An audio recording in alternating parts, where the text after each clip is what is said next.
ఒక చిన్న గ్రామంలో మలిని అనే బాలిక తన స్నేహితులతో కలిసి పాత కోట దగ్గర ఆడేది.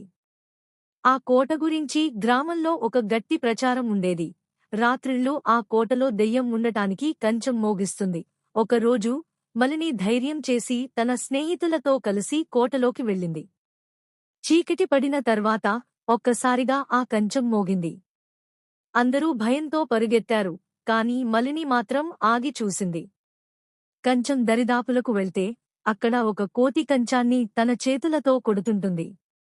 కోతి కంచాన్ని మోగిస్తూ ఆడుకుంటోంది. మలిని నవ్వింది మరియు తన స్నేహితుల వద్దకు వెళ్లి అన్నది, దెయ్యం ఎక్కడుంది? ఇది కోతి ఆడుతున్న ఆట. అందరూ ఊపిరి పీల్చుకున్నారు మరియు ఇక నుంచి తప్పుడు కథల వల్ల భయపడకూడదని తెలుసుకున్నారు.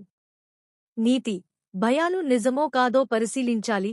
వాస్తవం తెలుసుకున్న తర్వాత మనసు నెమ్మదిపోతుంది.